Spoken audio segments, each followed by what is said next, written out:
So my talk today is about two of these guys, Altoner and Daniel McDonald, two big fish in relatively small ponds, I suppose, but dear to us. These are the guys, and you can see the almost immediate correspondence between them. Almost exactly the same age, born in the same county, as we'll see later.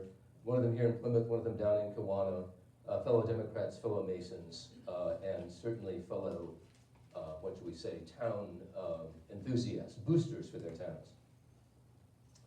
Daniel McDonald, one might say, to sum up his career, was a man who couldn't hold a job, but that's probably not the right way to put it.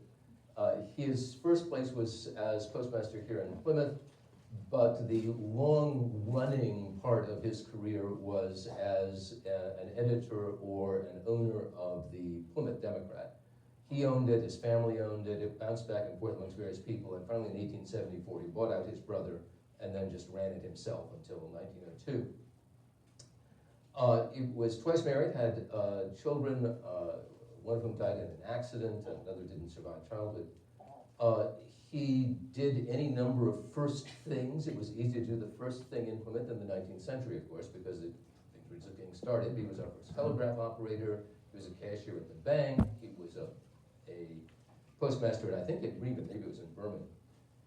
He was a state representative in 1869, and you notice I've said that he resigns. This is tied in with the Democrat, because what you have to remember is that being a Democrat in 19th century Indiana was to be on the wrong side of history.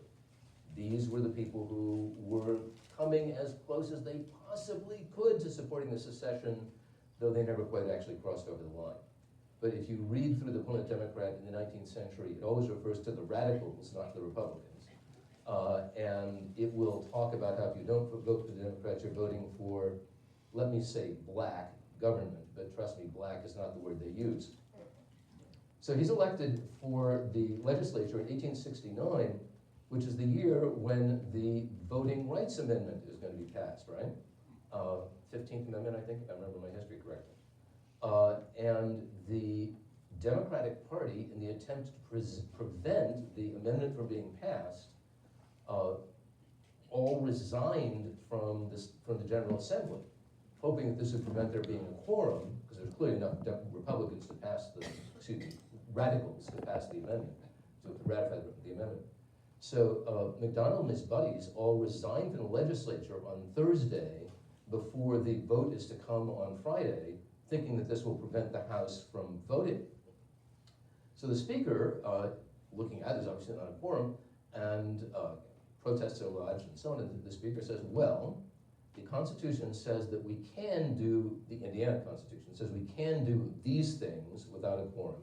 It says we can't do those things without a quorum, and ratifying an amendment isn't any place on either list.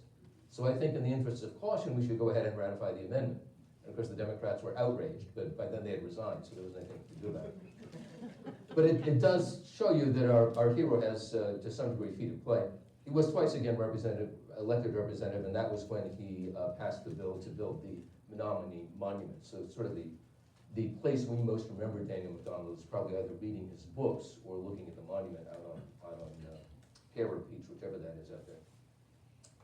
He was apparently hardy. I'm not going to go through all these things, but you'll notice that he succeeded in taking a canoe trip from Plymouth to Kankakee down the river in 1884 when he would have been 50-something, which was, a little older then than it is now. So he was a hale and hearty guy. Very active in the Masons. He was the Grand Master in the state of Indiana. He wrote the first history of the Masons. After his first wife died, he did remarry. As I say, he had at least one child with his second wife, but that child died in infancy. And he himself dies in Chicago in 1916. He had moved there to be closer to his only surviving son, so that's the reason he wasn't here in Marshall County. Published a lot. The books that we tend to come back to are the history of Marshall County from 1881, and then the history, the 20th century history, 1908. This is a 2-volume book. The Society reprinted it in 1 volume, and you'll see both of those floating around. In fact, the 1881 version has been reprinted as well. The little book about Lake Maxinkuckee has been reprinted several times by people down in Culver, and the The one about removing the Indians was actually a lecture that he gave to the St. Joseph County Historical Society, is available online, and the history of the Masons is available online as well. So his legacy is mostly in the written word, and admittedly in the monument. On the other hand, Altoner, down in Kewanna, we know less, we here in Marshall County know less about him. Much the same sort of career. He's a farm boy. He moves into the big city of Kewanna to take advantage of the opportunities there, makes money out of the livestock business. And of course, he's working there, living there during the Civil War. So livestock was an important issue because everybody needed to keep the troops fed. So probably, at least the theory is that much of his money may have come from eventually feeding the Union Army. He also was a Democratic representative. I don't know that he was involved in any grand reservations, but he was also a member of the State House. And his legacy is more physical than McDonald's. He basically was responsible for building Kewanna and owning most of Kewanna. But one thing I wanted to point out before I go on to the slide that shows the kinds of things he did. He was the youngest of 11 children. Many of them survived, and they all lived in Kewanna too. So in 1891, his older brother and his older brother's son-in-law, his nephew-in-law, opened the Exchange Bank of Kewanna, and the next year, darned if Altoner doesn't open a competing bank. So clearly, I don't know that Kewanna actually had 3 banks that year, but why it needed 3 banks, I don't know. But clearly, Toner was a little competitive with his older brother. And he did all this other industrial stuff you can see there. He dies in 1915. He'd been living with the Leiter family, Leiter's Ford, right? He'd been living with the Leiter family because he wasn't able to take care of himself. He dies and leaves his estate to several ladies of his acquaintance, including Mrs. Leiter. And he has 10 nieces and nephews who sue to overturn it, and they settled for $5,000, which is $15,000 apiece, which is not chicken feed, I guess. So this is Altoner's legacy. If you were in Kewanna, the railroad ran up the Vandalia, ran up and down the north-south on the eastern edge of Kewanna alongside, I think, Railroad Street. So if you got off the railroad in Kewanna and looked down the street, this is what you saw. Just getting off the railroad, the first thing you saw was the Toner livery barn. This is Main Street. And if you look down here, there's this building with the distinctive, very large windows.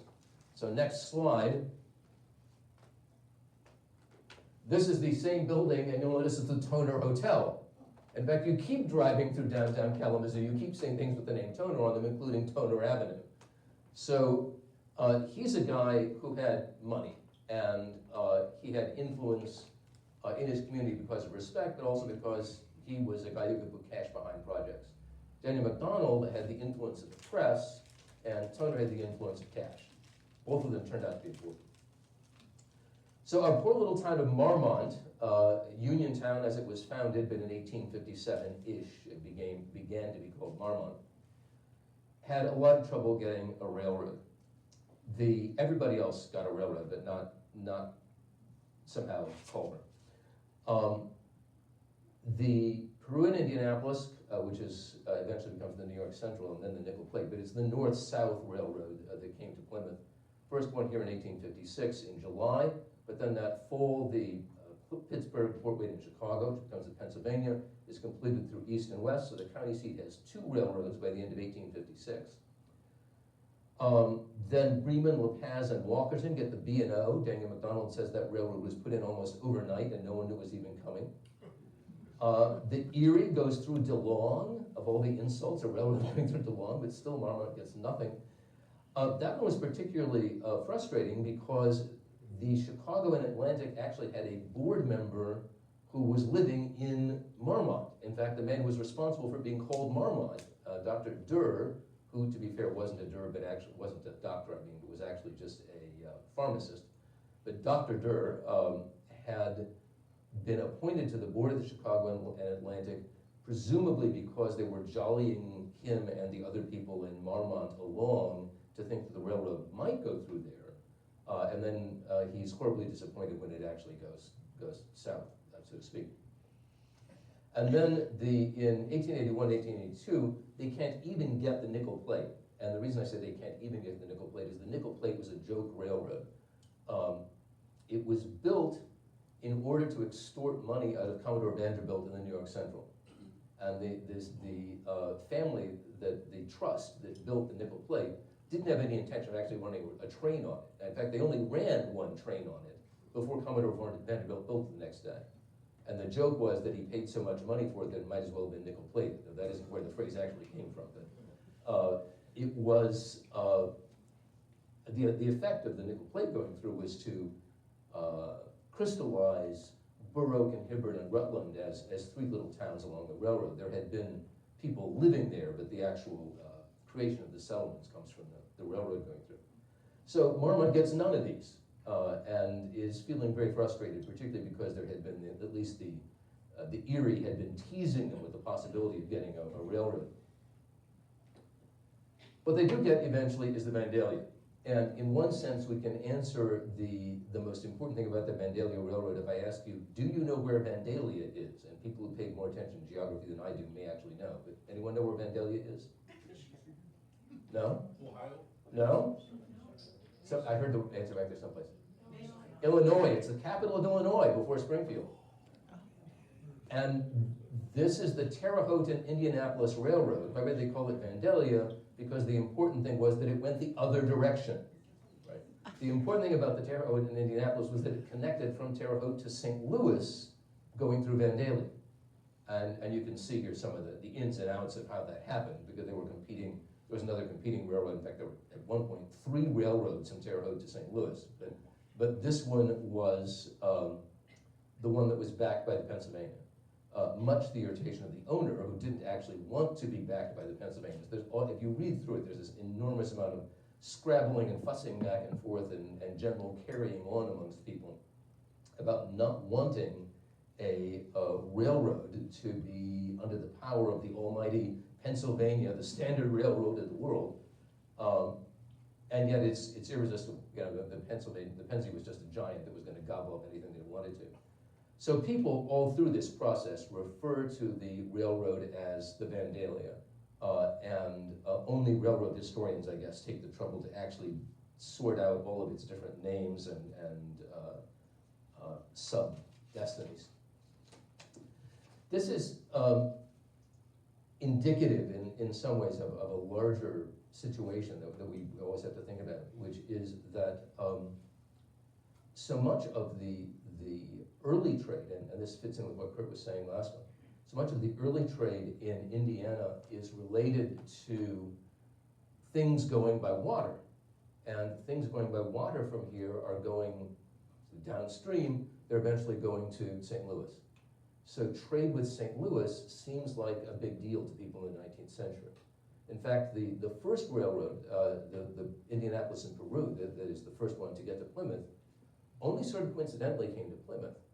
The idea was to get from Indianapolis to Peru because Peru was on the canal, and once you got to the canal, then you could get to St. Louis.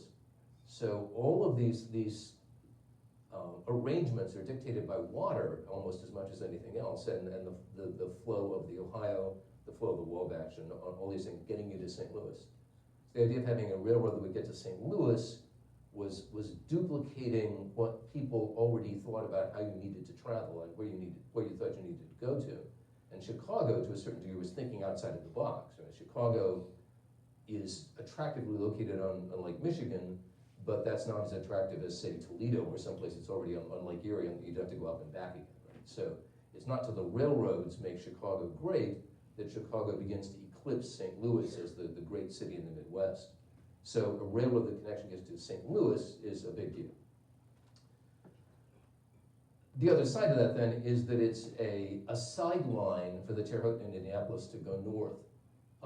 They come north to Logansport because Logansport was a great center for the Pennsylvania. And again, the Pennsylvania is the dominating influence over the Vandalia and all of its various incarnations. So if you had a Terre Haute and Indianapolis, if you had a Vandalia railroad connection that got you up to Logansport, then you were well connected to all sorts of other places. If you read through old copies of the Logansport Pharaohs, there's actually a separate column on railroad affairs. So daily reports of what's been going on the various railroads going through Logansport was a big deal for the Pharaohs back in the day. So they've got the railroad to Logansport. The only reason to bring it north, the only obvious reason to bring it north, is that you might get tourist traffic to go to Lake Maxinkuckee. And that's the issue that goes behind all this. So starting in about 1880 or so, we're going to see Toner advocating for a northbound railroad. But let's do a little bit of setup first. McDonald and his buddies liked to go down to the lake. And they, at first, had a hunting and fishing club over on the west shore.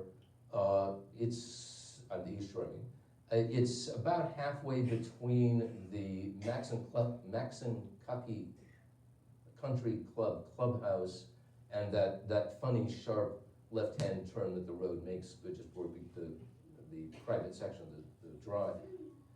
So about halfway, 3/4 of the way down the side of the lake, they had a 5-year lease and opened up a gun club, a hunting club. And they were not the only people to do this. They were the first people to do it, but not the only ones. And it became quite popular. In fact, they had these clubhouses all over the lake, particularly on the east side, but some of them on the south and even some on the west. Well, they don't like the degree of uncertainty involved in leasing property on somebody's farm, which is what they were doing. So in 1878, still two years to run on their lease, but they say, okay, let's look for some vacant land that we could just buy and have for ourselves. And looking around, they say there's nothing up on the North Shore. There's this big high bluff up there. Nobody has built there. There's some swampland further east. We could probably get it pretty cheap. And they do get it, whether cheap or not, but they get it. And they build a clubhouse on the north side of the lake. So you can see here, this is the original little layout of Marmont as it has become by 1857. And you can kind of see how it grew up. This was a strip of land that was bought by Bayless Dixon. It's a quarter of a section, right? And you'll see, this is section 16, and we all paid attention in Indiana history, know that section 16 had to be sold to support schools. So when it was originally going to be sold to support the public schools, it had to be surveyed because there's a chunk out of it, right, down here. So when the surveyors got it apportioned and turned it into the school commission what they thought would be best, they arranged for one straight quarter of a section. It's not quite a quarter of a section, because there's a little bit down here, but almost an entire quarter of a section, quarter of a square mile. Another strip that was pretty good, and then in here, yeah, that's not going to work, right? There's just too much stuff going on. So they set aside a territory here where they thought maybe somebody would eventually want to put a town. Turned out that they didn't, but it seemed like an idea. So there are lots there that are divided up to be sold in smaller pieces. And then this area gets sold off in pieces up there and separate pieces down here. So the 16, if you want to sort of orient yourself, is that 16 is where Academy Road crosses Lakeshore Drive.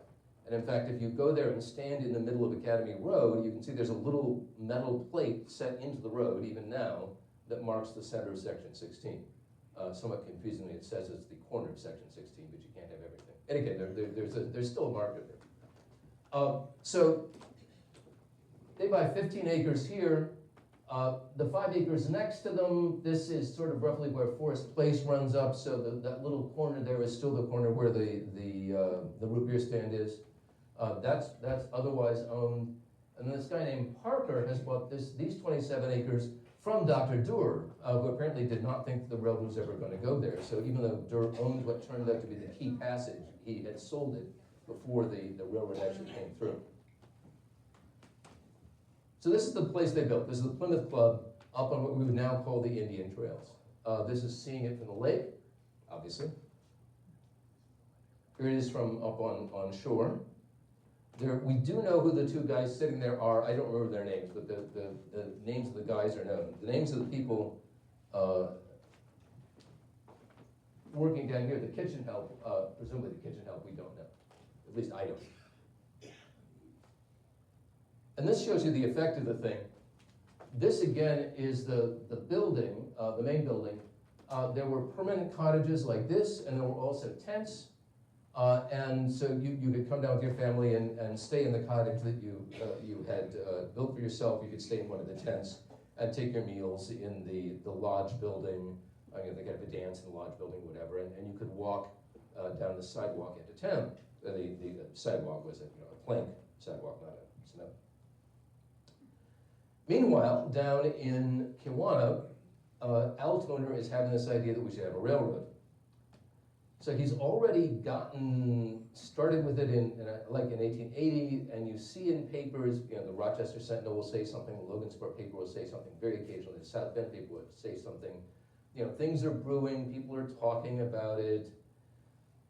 The sign that something's going to happen is that Altoner buys property in Culver, right? Buys property in Marmont. And what he buys is that piece I just showed you that was owned by Eli Parker, the 27-acre section right there on the corner. I'll go back to it just for a second. Toner buys this, right? So clearly he has an idea about where the railroad is going to have to go, and that he can make some cash out of this operation by bringing it there. This is getting a little ahead of the story, but just because it's an amusing bit.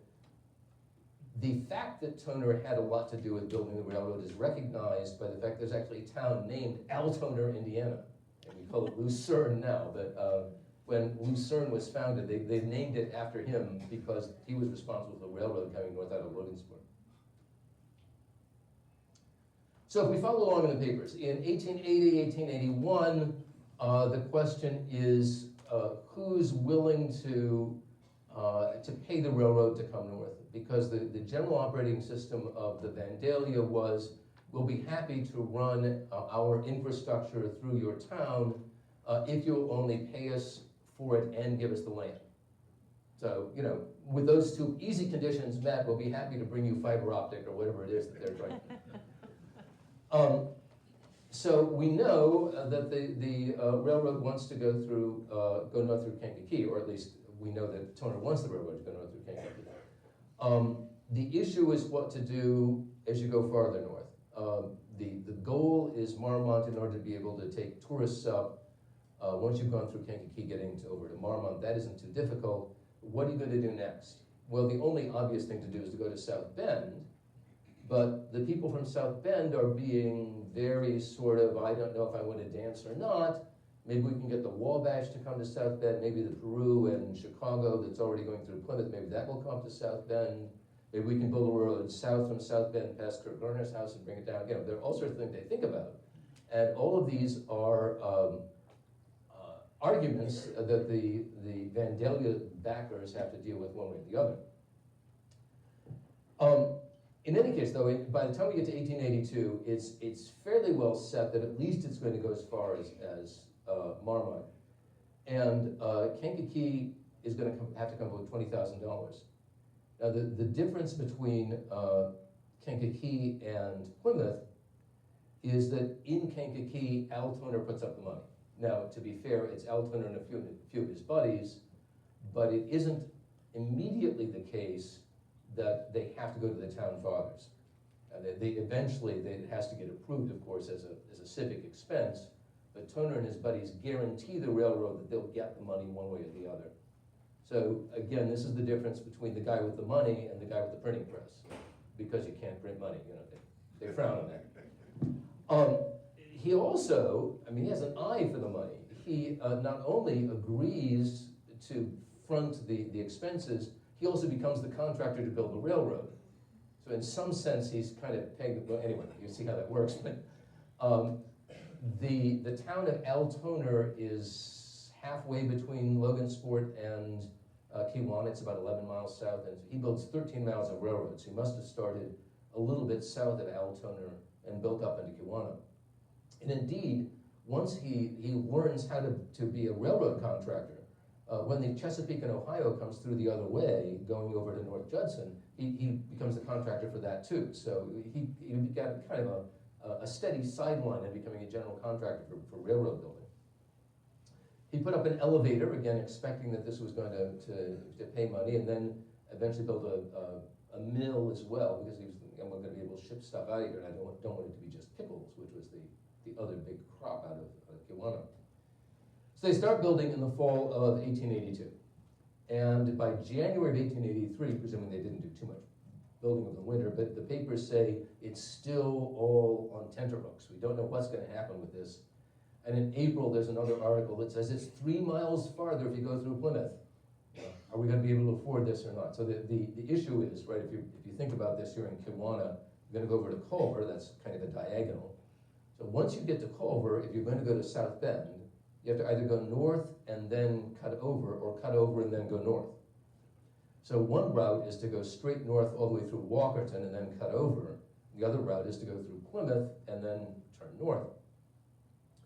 And as near as I can figure, Walkerton was always just a sham, because the first mention of this whole operation that I could find is that back in like 1880, 1881, when they're first talking about it, at least one newspaper says this is going to be a railroad through Marmont and Plymouth to South Bend. So maybe Walkerton all along was just a negotiating point to see what they could get out of the Plymouth voters. I'm not entirely sure, but at least it looks mildly fishy to me. In any case, at least the vote hasn't actually taken place. And the railroad, the guys are out there driving spikes and putting down ties, and nobody knows where it's going to go yet. So in May, the newspapers report that Plymouth is going to have to fork over $15,000 plus a right-of-way. And in June, newspapers say Plymouth has agreed. It's going to go north through South Bend, Lakeville. This is premature because Plymouth doesn't even vote until July. But in any case, when they do vote in July, McDonald says it was actually $30,000 that Plymouth put up, not $15,000. I keep saying Plymouth, it was actually Center Township, just to be clear. But in any case, Center Township put up $30,000. By July 1st, the train has gotten to Culver, gotten to Marmont. And it didn't go yet to Toner's property, because it stopped where our big condo place is now, that was meant to be a convention center. When I was a kid, that was where the ice house and the mill and all that kind of stuff were. So it got that far, and it had a little building, which I'll show you in a minute. And was Plymouth going to buy in? The money had been voted. The train gets to Culver, the first regular train gets to Culver in September, and with a kind of great sigh of relief, apparently, they finally start building the road the rest of the way in October of 83, and by June of 84, again, you have to allow for the winter, but by June of 84, Plymouth has its, whatever it is by then, its fourth railroad going through, sort of superfluous for Plymouth, but a great thanks for Marmont. So there are results from this, as you can imagine. There are repercussions. To begin with, the railroad does eventually get around to building a real depot in Culver, not just this little booth that I was talking about. The reports in the newspapers are that this is an exact counterpart of the station built in Logansport. Well, to begin with, the station in Logansport was a two-story, this little shack in Culver was not an exact counterpart of the one in Logansport. It also has consequences in terms of the expansion of the village of Culver, because with the railroad coming through, people suddenly say, all that land east of town, that could become part of the town. This could become an addition. If it becomes an addition, I can divide it into lots. If I divide it into lots, I can sell it, and I can make money. This character named Allerding makes the Vandalia addition to Marmont in 1886. And then in 1891, the Vandalia says, well, we could do a deal too. We could buy the Lakeview Club. What's interesting about this, I suppose they paid $16,000. I suppose it was a fair market rate, but the Lakeview Club had in fact been involved in the deal to get the road to go through to Plymouth in the first place. Again, the officers of the Lakeview Club were people here in Center Township, and they were active in trying to get the citizens to vote the $30,000 and all that stuff. But down in Marmont, they said, our property happens to stand just across the way your railroad would probably go if it went to Plymouth. We would give you the right of way as an inducement for the railroad to go the rest of the way into the city. And in fact, if you go to Culver today, you can walk along there. There's a little paved track that follows the Vandalia, and it goes right behind what was the Lakeshore Club, because they gave them that little stretch of property as a further inducement, kind of off the books, to build to Plymouth, and then eventually they sold the whole thing to the railroad. So by 1891, the railroad owns the club, and then in 1895, they buy the area that we think of as the park. So the club was actually first and the park was second. And here's some photos of how that all worked out. This is the land. This is a map from the early 1900s, so the coloring takes in a little less than it should, or a little more than it should, whichever way you want to look at it. This bit is the Vandalia edition. Crazy Mrs. Lord lived up at the top of that road right there. This is State Street, right? And there's the old depot, not where the depot is now. I'll say more about that in a second. These are the railroad grounds. So this is the acreage that they had bought from Toner. This is the little bit with the root beer stand on the corner, and then the pink edge is the beginning of the Lakeview Club. You'll notice, by the way, that this is Toner Avenue. It's not till 1920-something that it gets joined up with Scott Street and renamed as Lakeshore Drive. So at one point, Kewanna and Culver had Toner Avenue in common. And this is the railroad.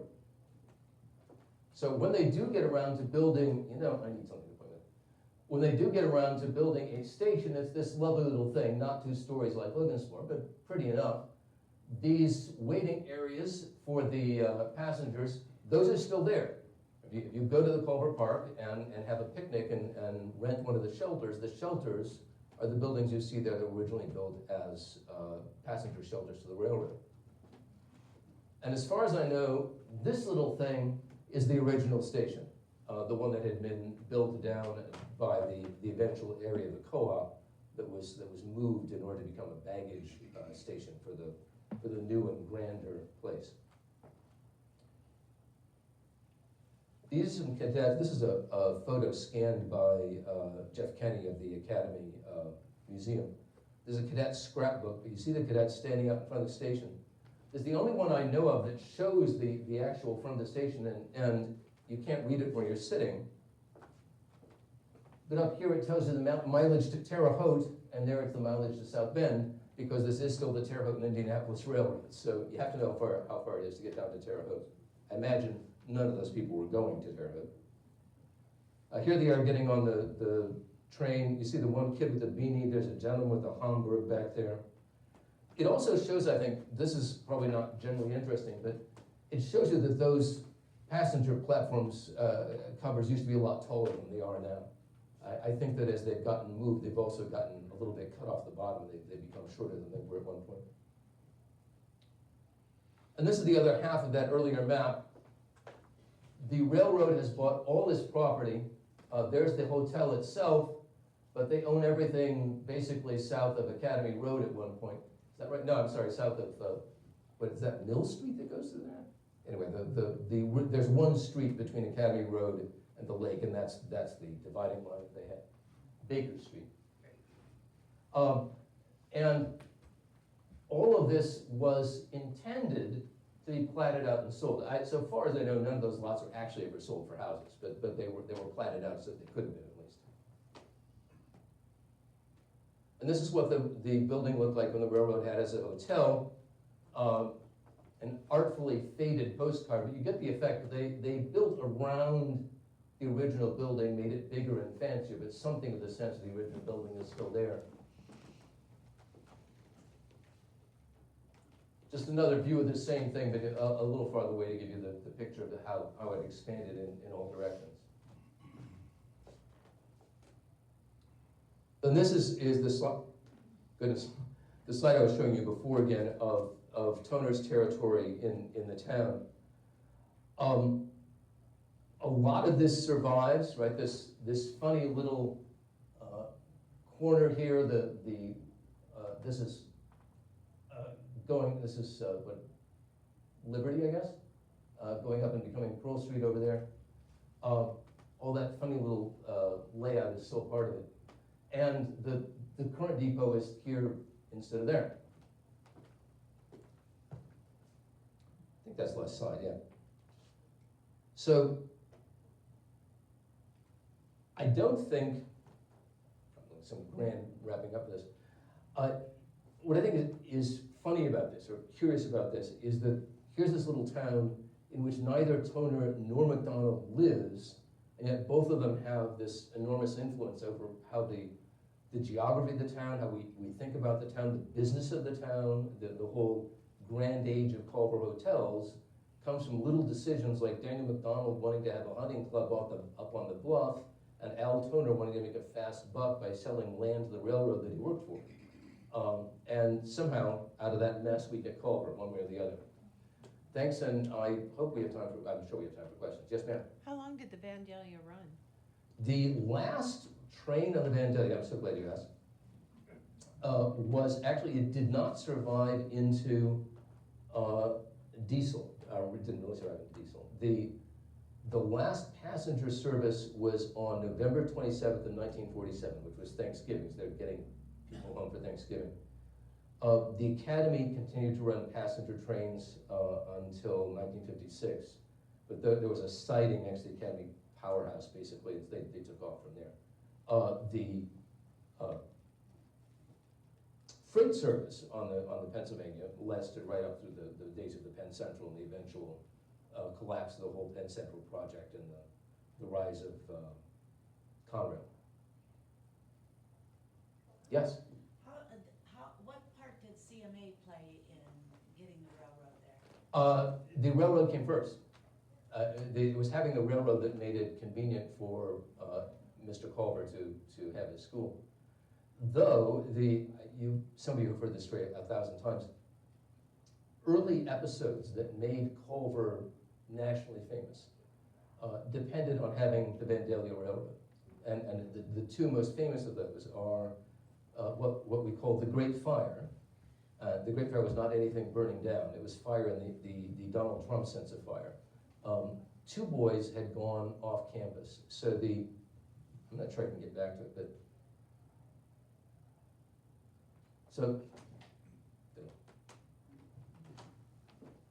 this line, the edge of the Vandalia property, this was all developed as houses and things like that. You can see the sort of round driveway there is where the Culver Motel was in the 60s, 50s and 60s. The Culver's brothers gradually bought up all the land along here, including the hotel and several other hotels that were in between, with the intention of preserving that land for the school, possibly with the intention of selling it to their cousins and all the other fellow stockholders. But in any case, whatever the exact financial arrangements were. But the big hotel, the Lakeview, burned down. The only survivor of all that purchasing that was there for a long time was the Culver Inn. And of course, that was eventually torn down for Academy purposes. But the point of all this is that all of that land was not part of the Academy. It was owned by the Culvers, by at least two of the Culver brothers, but it wasn't part of the Academy. So two boys went off campus by moving onto the Culver brothers' property, not the Academy property. And so they were expelled, right? That they had been AWOL. The Academy had a much more real-arming military structure in those days. And so they had a court-martial and decided these two kids were going to be sent off for being AWOL. And their fellow cadets thought this was a horrible fate to inflict on their buddies.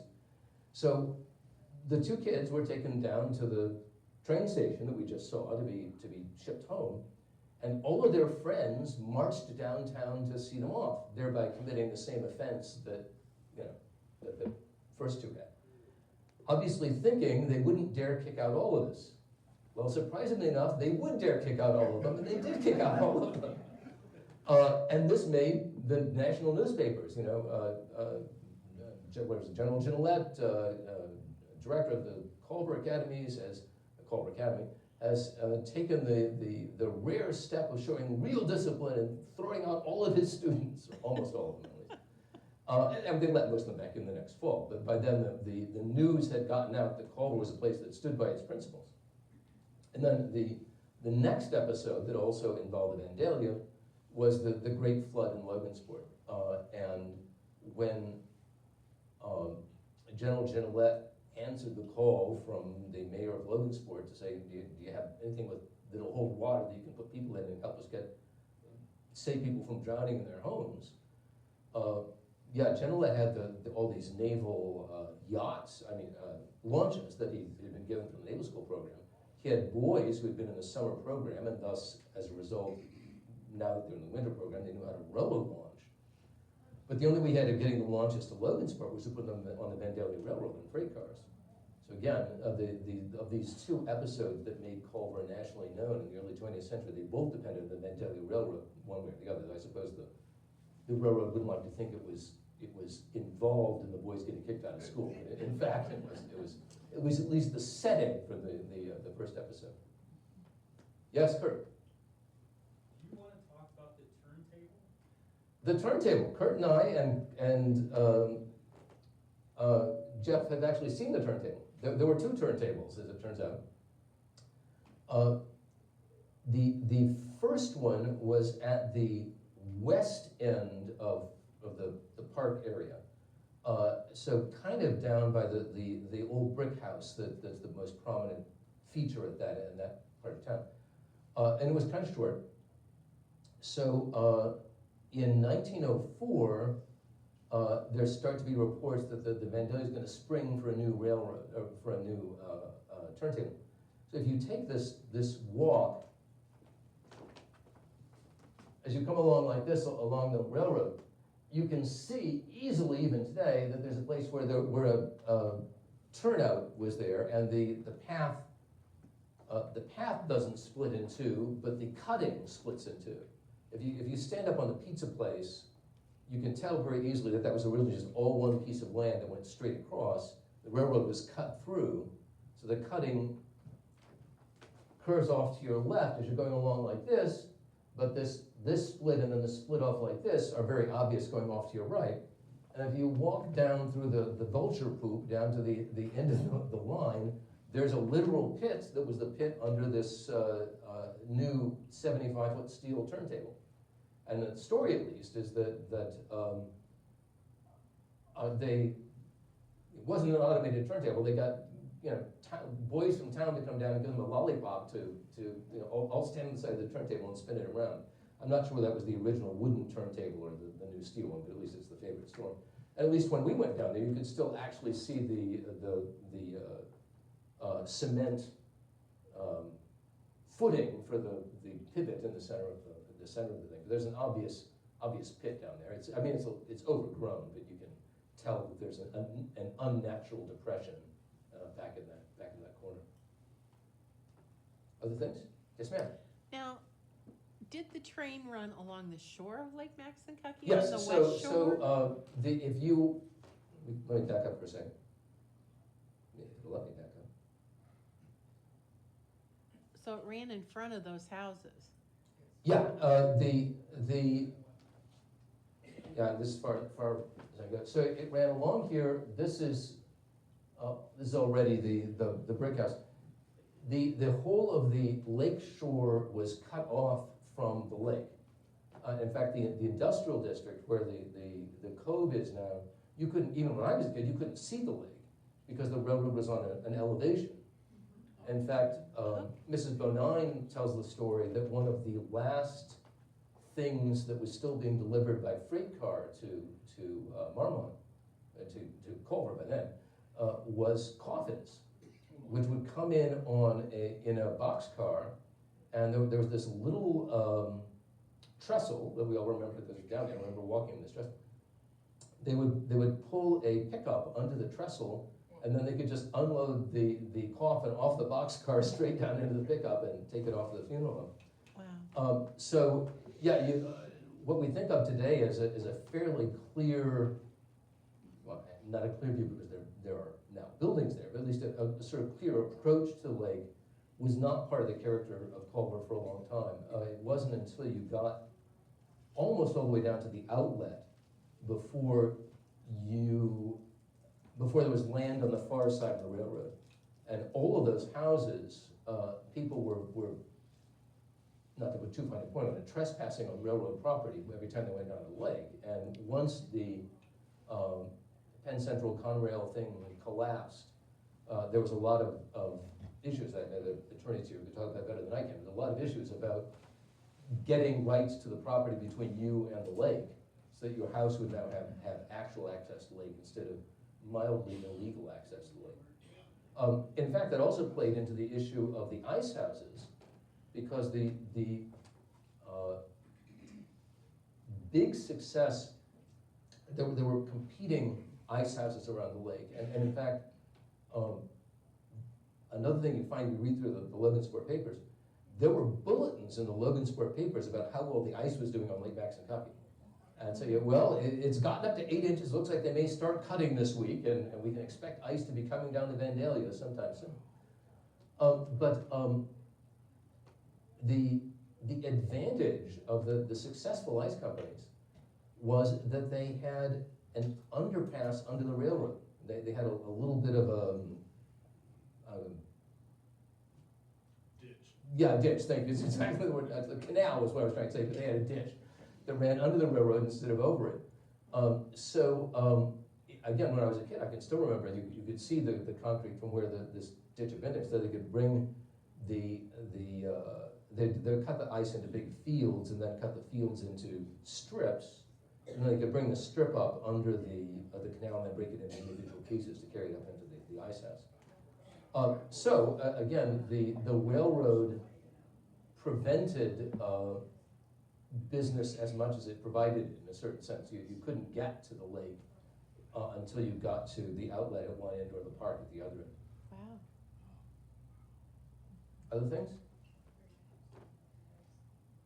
Yes, sir. So, as I understand it, the Studebaker brothers were the ones who built the Vandalia from South Bend to Plymouth. He was, whichever one it was, one of them was the chairman of the committee in South Bend that finally decided that they were not going to get an offer from the Wabash and so on. So the South Bend, whether he was the actual general contractor or not, I don't know, but he was the chair of the committee to do that. And I think, there's a description of it I think in McDonald, and it reads like a list of all the people you ever knew from South Bend. And, they're meeting in Mr. Studebaker's living room, Mr. Oliver is there, and it's all the usual suspects from the South Bend business world. But I'm not sure who the contractor was. It terminates at the Studebaker Corporation. Oh yeah. Conveniently enough, right? Yeah. Altoner was not the only guy with an eye for the money in this outfit. And it's now you go under the underpass, and it's a light colored brick building on the west side of the street. That's Union Station. No, farther west than Union Station, 2 blocks farther west. It's an unprepossessing little brick building that's now an office of some kind or other, but it's the old Vandalia station. Yeah, the depot. Yeah. It's right south of Studebaker's administration building. Yeah, but and on the other side of the tracks from the. It's on the south side of New York Central. Yeah, so yeah. And where the Grand Trunk comes through. Yeah, I think that's Grand right. Trunk and New York Central go together there. Yeah. That sounds right. Other things? Yes. It's my understanding that the Logansport gate in the academy was given by Logansport to the academy for going down to help with the flood, is that right? Yes, ma'am. And don't the kids have to go out that gate then as they graduate, or is that one of their things? No, I've been warned not to go too far that direction. There are 2 different gates. For a long time, as far back as I can remember almost, Mr. Culver had been in England, one of the Mr. Culver had been in England, and had seen a particular ornate wrought iron gate that he thought would be a neat thing. So he brought it to the school, and so cadets, when we graduate, walk through the gate, but it's not a gate to or from anything. It has a hedge on either side. And they move down, and they put it they save it in the storeroom over the winter. They bring it out. Indeed, one year, I remember it was rainy. They just put the gate up on the stage in the Epley Auditorium, and the kids walked through the gate on the stage. So, however, at some point, following an idea that I always thought was a good idea, but no one listened to me when I said it. They said, what if we had a ceremony to bring the boys, and by then girls, into the school, matching the ceremony for them to leave? And they now use Logansport Gate for that. So they do use Logansport Gate. It wasn't originally used for a ceremonial purpose. It was just a memorial. Yes? When you were saying about the nickel plate, did it go through North Judson, or did they have it go anywhere near? Because there was a nickel plate restaurant, and I don't think it's there anymore. There was certainly a nickel plate restaurant in Knox, I remember, because I've seen a picture of it even. But yeah, it's the one railroad that still goes through Burr Oak and Knox, and if you're not careful, you get stopped by the same train 16 different times. That's the line of the nickel plate, yeah. Okay, thank you. Well, I know. Yeah, right, it's all too familiar right now. And of course, the really sneaky things, if you're from Culver, you know that just as you're going to Burr Oak, you can turn right and get down to Hibbert or Rutland, or Hibbert, I guess, in order to possibly avoid the train one way or the other. Unless it's a real long train. And If it's a real long train, or if it's going faster than you are, in which case you do not want to try and cross that at Hibbert.